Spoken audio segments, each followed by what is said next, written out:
আসসালামু আলাইকুম। আমরা সবাই জানি আজকে মরক্কোর সাথে ব্রাজিল অন-অনে ড্র করছে। এইটা ড্র করার পর অনেক ব্রাজিল সমর্থক দেখতেছি হতাশ হয়ে পড়েছেন। মনে করতেছেন যে আপনাদের বিশ্বকাপ শেষ। কিন্তু ব্রাজিলের রিসেন্টলি স্ট্যাটাস খেয়াল করতে হবে।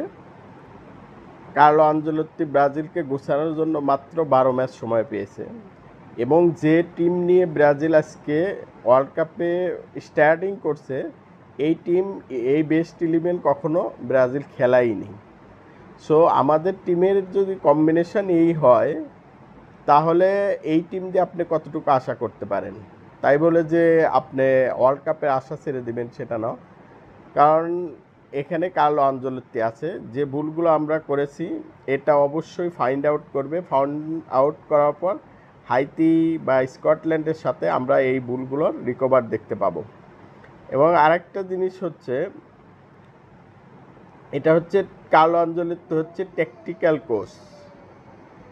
ফার্স্টে আপনারা খেয়াল করেছেন যে আমাদের প্রথম ২০ মিনিট মরক্কো যেভাবে অ্যাটাকগুলো করেছে বাট লাস্টের দিকে গিয়ে ওই অ্যাটাক করতে পারে নাই। কেন পারে নাই?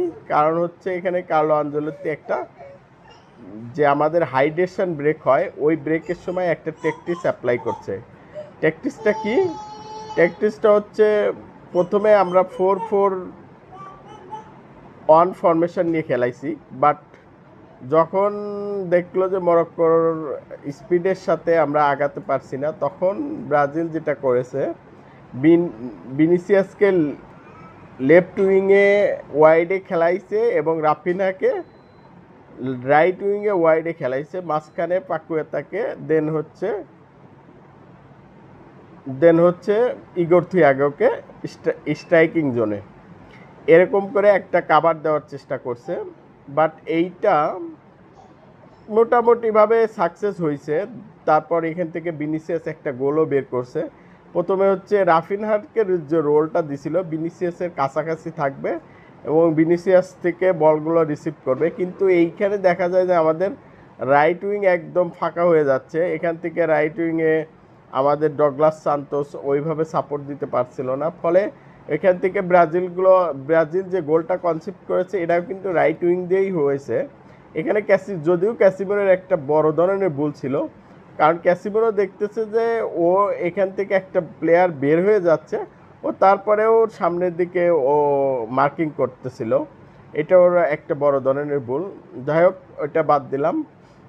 এখন হচ্ছে কার্লো আনচেলত্তি আরও কিছু ট্যাকটিক্স অ্যাপ্লাই করছে, যেটা সেকেন্ড হাফে কিছু ক্যাসিমেরোকে নিয়ে রিস্ক নিতে চায় নাই।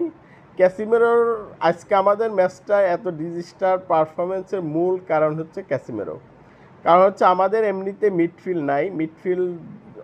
আমরা গত ওয়ার্ল্ড কাপ থেকেই আমরা মিডফিল্ডের যে আমাদের যে ধরনের প্লেয়ার থাকার কথা ওই ধরনের প্লেয়ার পাচ্ছি না, যার জন্য আর কি মিডফিল্ড একমাত্র ভরসাই হচ্ছে আমাদের ক্যাসিমেরো দেখে এখানে ফ্লপ করলে আসলে আমার মিডফিল্ড দাঁড়ানোর বলতে কিছু থাকবে না।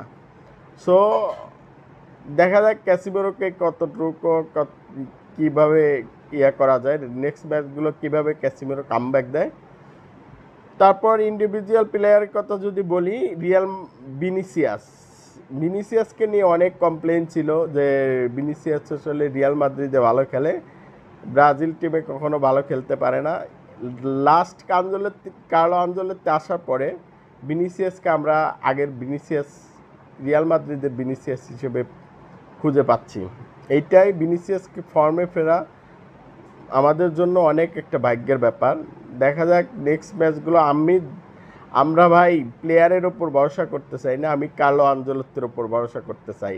কারণ 2022-2024 রিয়াল মাদ্রিদকে যেভাবে ইউসিএল জিতাইছে আনবিলিভেবল। এখন যদিও ব্রাজিল প্রথম ম্যাচটা খুবই বাজেভাবে স্টার্ট করলো, বাট ম্যান হচ্ছে কার্লো আনচেলত্তি, ভরসা করতেই পারি। দেখা যাক নেক্সট ম্যাচগুলোতে কতটুকু কি করতে পারে, কাকে কাকে খেলায় এবং কিভাবে খেলায়, এবং যে ব্রাজিলের যে ল্যাকিংসগুলো আছে দুটা ফুল ব্যাক এবং মিডফিল্ড। আরও সবচেয়ে ব্রাজিলের উইক পয়েন্ট হচ্ছে ট্রানজিশনে খুবই দুর্বল। এখন এইটা হচ্ছে আপনি আর্জেন্টিনার সাথে, আর্জেন্টিনা কিন্তু ক্লাবে বা ইয়াতে অত আহামরি ভালো টিম না, কিন্তু দেখা যায় যে ওরা কিন্তু ট্রানজেকশনে খুবই স্ট্রং একটা টিম।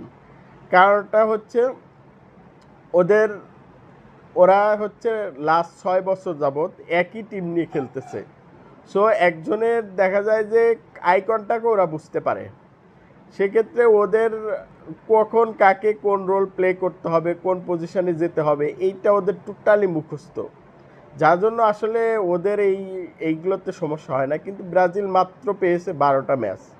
এই 12টা ম্যাচ নিয়ে ওয়ার্ল্ড কাপের মতো স্টেজে বড় ধরনের পারফরমেন্স করে বড় একটা টিমকে হারাইয়া দেবে, এটা কল্পনা করাও কেমন যেন একটা স্বপ্নের মতো। যাই হোক, ম্যানটা যখন কার্লো আনচেলত্তি এবং টিমটা যখন ব্রাজিল, তখন আমরা এটা ভরসা করতেই পারি।